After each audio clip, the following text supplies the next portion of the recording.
Hello and welcome to Rajya Sabha TV. You're watching Discussion Today with me, Tina Jha. The 80th All India Presiding Officers Conference began in Kevadia, Gujarat on Wednesday. President Ram Nath Kovind inaugurated the two-day event, and delivering the inaugural address, he said, elected representatives should engage in a healthy dialogue in Parliament and legislative assemblies and refrain from using unparliamentary language during debates in the House. Vice President Venkaiah Naidu also addressed the conference on harmonious coordination between legislature, executive and judiciary, key to vibrant democracy, saying harmony lies in each organ doing its job without interfering with that of the others. While Lok Sabha Speaker Om Birla said, in a democracy, there can be a difference of opinion among institutions, but with improvement in procedures, constitutional provisions and democratic norms, solutions can be found. On Discussion Today, we will analyse the significant messages delivered by the President, Vice President and the Lok Sabha Speaker on day one of the Presiding Officers Conference, their concerns over frequent disruptions plaguing the functioning of Parliament and state assemblies, and of course the ways to strengthen the harmonious coordination between the legislative, executive and judicial bodies. For this, we're being joined on Discussion Today by two special guests. Let me introduce them to you. We have with us Rekha Agarwal, Advocate Supreme Court, and Mr. Chakshu Roy, Head of Outreach, PRS. I welcome both distinguished panelists on this edition of Discussion Today. Rekha Agarwal, ma'am, if I could begin the program today with you. You know, we heard significant messages delivered by the President, the Vice President and the Lok Sabha Speaker on the Presiding Officers Conference today. But the concern that all three of them had were the same. That of, the problems that the presiding officers witness in smooth conduct of House, the unruly conduct of the legislators, and of course the frequent disruptions. Why do you think, or according to you, what are the reasons in recent years that have led to this deteriorating state of affairs in the state legislatures and also the Parliament? Tina, if I would comment upon this very fairly by saying that at the outset, we have the Constitution of India, which guarantees everybody a very important fundamental right, and that is the freedom of speech. Now, that freedom of speech, that very important fundamental right, there are checks and balances to it. Every citizen of India, in whatever role that person may be, has a right to freedom of speech. That is, he can air his or her views in a civilized manner. But the problem lies in exercising of checks and balances, and that is why I feel that every fundamental right has got a certain balance attached to it. But when the person who is in especially when we see those unruly scenes on our TV sets, when the live broadcast of the parliamentary sessions is there, we often see a lot of unruly sessions that are taking place, and where all the members are rushing to the well and even attacking the speaker, and throwing papers and tearing papers, picking up chairs, and sometimes they're throwing their microphones at each other. So I think that fundamental right which the Constitution has granted to every citizen needs to be exercised in a balanced manner. Those checks and balances lie within us. There is nobody that there can be no black and white area. There is that certain gray area in which each member or each person traverses without realizing that that person is crossing the boundary of decency. So what is permissible and what is impermissible? There is a very thin line between that. And that line of decorum has to be made by that person himself who is opening his mouth to air his views. Yes, you can air your views, but that has to be done in a decent manner. You have to respect the fact that while you have a right to speak, the other person may also have his or her view, which you are expected to hear and then react. But as we see all these sessions that are aired on the television screens about the live parliamentary debates and sessions, we see that patience is lacking. That patience is lacking, and just under the garb of the fact that you are in a position of power, that you're a member of the Legislative Assembly, you think that the person thinks that it's like this, and the absolute power corrupts you absolutely. So taking misuse of that power leads to a stage when you do not have the patience to hear the other person speaking, and especially in a political scenario where we have a total sparring match going on between the ruling party and the opposition party. So the ruling party has the right to, of course, protect itself, but the opposition probably feels that every word that is spoken by the ruling party is like an attack on him. So that feeling of insecurity, that feeling of lack of patience, and that feeling that we are being kind of there's some kind of unnecessary pressure is being put upon us. So without any patience to hear what the other person is speaking, and without even understanding or having in-depth knowledge of the topic or the views that may be expressed by a person of the ruling party, the opposite party attacks, and that is why we see all kind of unruly things happening. Yes. So under the garb of freedom to speech, I think that a fundamental right should not be stretched to such a limit that the rubber band breaks. That decency has to be maintained, and I think that is the main reason why we see a lack of decorum and lack of decency in all these parliamentary sessions which we see on the TV. Chakshu Roy, of course, what she points out is a huge concern for all presiding officers of legislatures, because disruption today has become the norm. Dialogue is not considered to be the best medium. As she pointed out, when you see unruly scenes on your television sets of state legislatures, of parliament, of the opposition creating ruckus inside the House, it of course dents the image of the parliament. And the challenge here before the presiding officers is to maintain the decorum of parliament and the state legislatures. I think there are different dimensions about how debate and disruption and deliberation happens in Parliament. I think what at the inauguration of the Presiding Officers Conference today, the President, the Speaker, and the Vice President, all of them expressed their anguish about disruptions in Parliament. And their anguish comes from the fact that whenever debate is sidelined and deliberations are diluted with disruptions, it leads to a certain impairment of image of the institution of legislature in the eyes of the citizens. Yes. And the institution of legislature, its purpose is to represent people. And the people that it represents, when they see this side of the institution, it does not convey a great image of the institution. So that's one. I think the other part about that anguish is also concerned with the amount of business that remains untransacted because of time lost when disruptions happen in the House. So when I was listening to the Vice President, he gave out statistics about loss of time during the question hour. Now, if I were to remind our viewers, question hour is 1 hour of Parliament. And unlike other parts of our parliamentary functioning, if budgetary functioning is disrupted for 30 minutes, you can sit longer for 30 minutes and make up for that lost time. But if question hour is disrupted, there is no other time in Parliament that you can sit extra and have an extra question hour. So I think the other part of anguish that comes from the presiding officers, be it the Vice Chairman, the Vice President, the Speaker, the President, is the loss of business that happens. So every time Parliament or legislatures are disrupted, there is a certain amount of business which is left untransacted. And any business that is left untransacted in Parliament, at the end of the day, impacts the governance of the country. It dents to a certain extent the amount of accountability that legislatures can keep on the functioning of the government. It provides lesser time for elected representatives to convey the grievances of their people to their colleagues and to the government. It leaves lesser time for adequate debate on legislation that will impact all of us. So that's the second part of the anguish that comes, when it comes to disruptions in Parliament. Okay. Rekha Agarwal, as he said, dissent is one thing, and perhaps the anguish of the highest offices and of the presiding officers is perhaps justified, because dissent is one thing, but today the manner in which disruptions occur, frequent disruptions, and we see, there are violent scenes that are sometimes reported from state assemblies.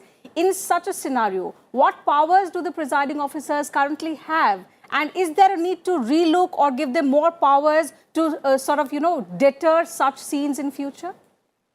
Yes, definitely. It is not that, that the speaker is, absolutely helpless when such kind of unruly scenes take place. And disciplinary action can certainly be taken against such delinquent officers who are creating unruly scenes, because debate and deliberation is one thing, but fighting and having a sparring match, picking up chairs, breaking microphones, hitting somebody on the head, or just having a fisticuff in the parliament sessions which are going on, is definitely not permissible. And I think that I think that enough laws are there, enough disciplinary methods are there, for the speaker to take control of the situation. And very often we see that whenever they are ticked off, en masse everybody is walking out of the parliament. Those things are, of course, like, as I say, that it's more like spoiled school children, not being being brought to book by the teacher. But I do think that certain discipline has to be there inbuilt within all the members of the assembly who are there, who are taking part in a session, because as Mr. Chakshurai also said, they're absolutely representing the people. It is not that they're just in a position of power. They are representing the people, and they have a certain mandate and a certain dignity and a certain duty attached to them.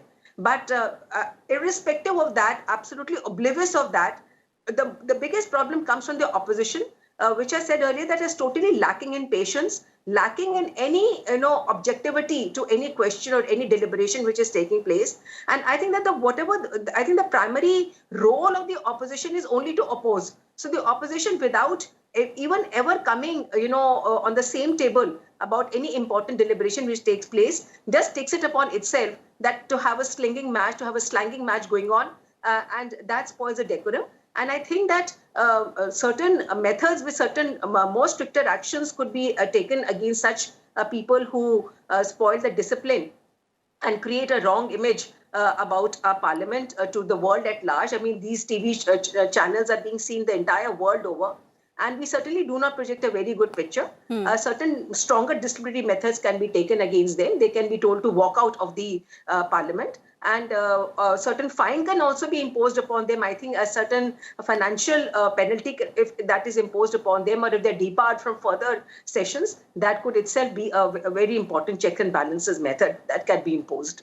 Okay. Chakshurai, of course, now that we have established, presiding officers have a huge task at hand in the current scenario with frequent disruptions to ensure smooth conduct of House, be it Parliament, be it state assemblies. What other challenges do you see for the presiding officers, apart from, smooth conduct of the House? Other challenges in context of the current scenario, also considering the fact that the scope of the conference over the years has also changed. Earlier, it was only focusing on procedures and processes. Now it is also delving on a range of issues. So in that aspect, the roles and responsibilities of presiding officers have also changed over the years? Yeah, Tina, I think, the way you've laid out that question really makes my job easier in explaining about what are the challenges that presiding officers currently face, and how has the presiding officers conference over the years evolved in adding to that debate and deliberation to strengthen the hands of the presiding officer. So let's start with the journey of the Presiding Officers Conference. This is the 100th year of the Presiding Officers Conference, started in 1921. When it started out, it was called the President's Conference because in 1921, the Central Legislative Assembly, it used to have an officer called the President who used to preside over the functioning of the Central Legislative Assembly.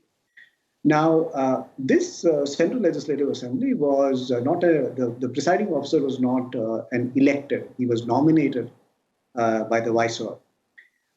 In 1925, the first Indian who was elected to the Central Legislative Assembly as its president was Mr. Vittalbhai Patel.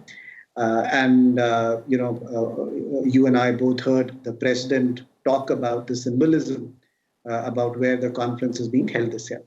And that symbolism is that it's being held in Gujarat, the state where Mr. Vittalbhai Patel came from. Incidentally, the first speaker of a parliament Mr. Mavlankar, also hailed from Gujarat. In the pre-independence period for the Presiding Officers Conference, the conference was more focused on the rules and regulations, the procedures relating to the institution of legislature. Post-independence, the scope of discussions within the conference also increased because the scope and the independence of the legislature took up a different meaning and a much wider mandate after we had a constitution. Now, over the years, the first part of your question was about what are the new challenges that presiding officers face. And let me point out two challenges. Now, the first one is the challenge of the complexity of governance. Now, what do I mean by complexity of governance? When we started out as a republic, 70 years ago, the machinery of the government of India was not as big as it is today. Today, the budget of the government of India is 27 lakh crores, an amount of money which was unimaginable when we started out. The complexity of laws that are getting made, the complexity of policy issues that Parliament has to deal with, the different geopolitical scenario in which we exist with our neighbors, all of those discussions come before Parliament. Now, how do you ensure as a presiding officer that your institution is able to discharge its constitutional mandate in such a complex and changing environment? Now, this year, the country and the world is dealing with a pandemic. Now, this is an unprecedented situation. What should the role of the Parliament be? How should it evaluate the finances of the government of India, which it passed in March, and the moment the budget was passed, the economic scenario has changed because of the pandemic. Similarly, for state legislatures, they had a certain allocation for their health expenditure. Now, those allocations for health expenditure this year would completely change. So presiding officers have to figure out how to strengthen the institution of the legislature to be able to do its job well. So that's one part of it. Now, the role of the presiding officers is also changing a little bit. How is it changing? Till 1985, presiding officers didn't have to play an arbiter about which legislator belongs to which party. After 1985, the anti-defection law came into place, and the presiding officers of the legislatures also became judges when legislators moved from one party to another, and then they had to sit and decide as to who's going to stay in the Legislative Assembly, who's going to stay in Parliament, and whose seat is going to be taken away. So, one of the things that happened at the last Presiding Officers Conference in Dehradun was that a committee was appointed under the chairmanship of the Speaker of Rajasthan Vidhan Sabha, Dr. C.P. Joshi, which was supposed to look at the role of the Speaker with relation to the 10th schedule of the Constitution, which is the anti-defection law, and how to insulate the Speaker so that their office does not come into controversy every time there is a defection that takes place. So not only their own individual role, but also the institutional role has taken a different mandate, in the last few years. And that is where the challenge comes in. How do you address your institutional role, your responsibility of the institution, and your responsibility as an office? Okay. Tika Agarwal, another focus of the conference, the Presiding Officers Conference, was harmony between the three organs, the legislature, the judiciary, and the executive. And speaking on this subject, the Vice President, in fact, cited some examples which he said were examples of judicial overreach. Do you think there is lack of harmony between these three main organs? And if yes, what is the best way forward to sort of, take care of this issue and maintain harmony between the three organs? Tina, if I may just address this question in this manner, that we must first remember that Parliament is not sovereign in our country. What is sovereign is the Constitution of India. That has to be respected And under the Constitution of India, we have three organs. We have the first organ, that is the Council of Ministers, that is headed by the Prime Minister. Second is, of course, the President of India, along with the Parliament, that is the Lok Sabha and the Rajya Sabha. And the third is the Judiciary. Now, under the Constitution of India, all these three organs have to work in harmony and in tandem with each other. And we have a beautiful system of governance in our country in which there is a separation of powers, and at the same time, there is a certain overlapping of powers also. Now, the separation of powers has been kept so that all three organs can work absolutely independent of each other. The ultimate object being good governance, so that every citizen of our country is getting the benefits of the political as well as the judiciary as well as the executive. But whenever that overlapping takes place to some extent, which becomes necessary, the extent of overlapping needs to be corrected, and that is why some kind of disharmony takes place in the functioning of all the three organs. And very often, one problem that we as lawyers face and as a part of the judicial system of a country is the criticism, which is both healthy and unhealthy at times, that we, as of now, particularly if we talk about the Honorable Supreme Court of India, the apex court of our country, very often the courts are attacked with the criticism that this is a case of judicial outreach or judicial activism, and that such judicial activism is misplaced. Now, as a lawyer, I would probably defend the same by saying that, since I'm a part of the judicial system of our country, that whenever the legislature or the executive is not doing its duty, the judiciary cannot be a mood spectator or a silent spectator to what is the need of the hour.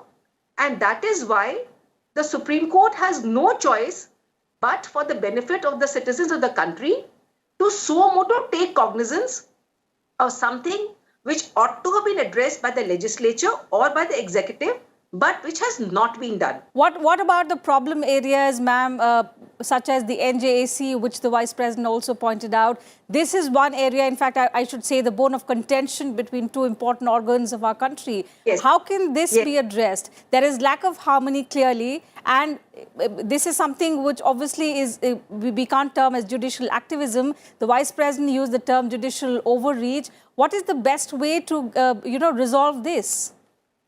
I think that we will have to have what we call harmonious, construction. I remember in law school we had this topic which was called harmonious, construction of any, facet of law. And I think that the NJAC has been a hot topic of discussion, in the past. And there have been a certain section of the people which have been totally against it. But I personally would agree that the NJAC is extremely important. It needs to be, it has to be there. Nobody is above law. The judiciary is not above law itself. So there has to be a control even on the judiciary. And there have been certain sections which have been complaining that, that is there any, kind of interference in the judicial work?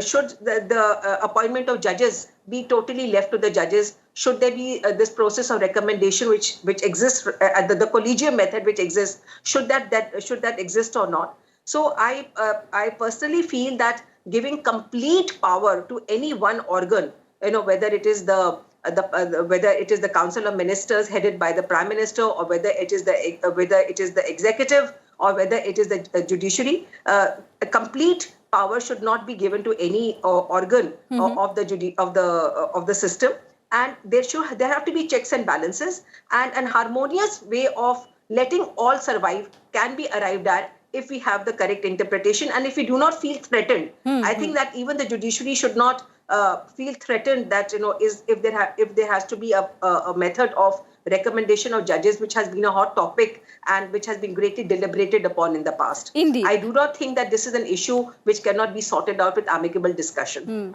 Chakshuk Roy, let me get one concluding remark from you on this as well. What is the best way forward to ensure harmonious relationship between the legislature, the executive and the judiciary? Something that has been pointed out by the Vice President today at the Presiding Officers Conference? Tina, I think, the theme of the conference is harmonious relations between executive, judiciary, and the legislature. Yes. And I think the Vice President put it beautifully when he said that the principle of respect, responsibility, and restraint is what institutions should follow. I was talking to Mr. Vivek Agnihotri, who used to be the Secretary General of Rajya Sabha, a former Secretary General. And he laid down an analogy which I think is quite apt, and I would like to share it with you. So he said that the three arms of our constitution, which is the judiciary, the legislature, and the executive, they are like the three legs of a chair. And if any of them becomes longer or shorter, the chair becomes unbalanced. Yes. So the idea should be that at any given point of time, the three institutions should stay within the limits that the Constitution prescribes for them.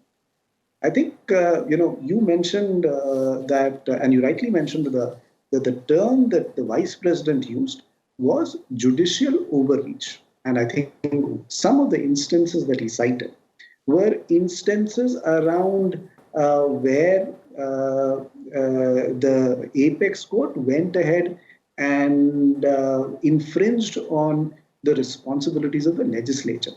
Just one, concluding thought. The president, the speaker, and the vice president, all of them underline one key aspect. The Constitution is supreme, and every institution has to work within the ambit of the Constitution. And I always say this, that in the context of legislatures, the presiding officers, when they take their oath of office, one part of their oath says that they are supposed to protect and uphold the Constitution. And I hope the deliberations of the 2 days at the Presiding Officers Conference will, give them more fuel. It will give them more ideas. It will allow them to speak to each other, discuss their issues up to how to push the institution of legislature further, so that it can fulfill the mandate that the Constitution Of course, gives to and as Lok Sabha Speaker Om Birla also beautifully put it, that in a democracy, institutions are bound to have difference of opinions. But then what's important, what's of paramount importance is that with improvement in procedures, constitutional provisions, solutions can of course be found. So on that note, I'll have to call it a wrap on discussion today. Thank you, Rekha Agarwal and Mr. Chakshu Roy, for joining us and sharing your perspective on this subject. So that's it from us on the program today. You can also watch Discussion Today's edition on YouTube and send us your feedback and suggestions about our program as well. We'll be back same time tomorrow with another brand new edition. Thank you very much for your time.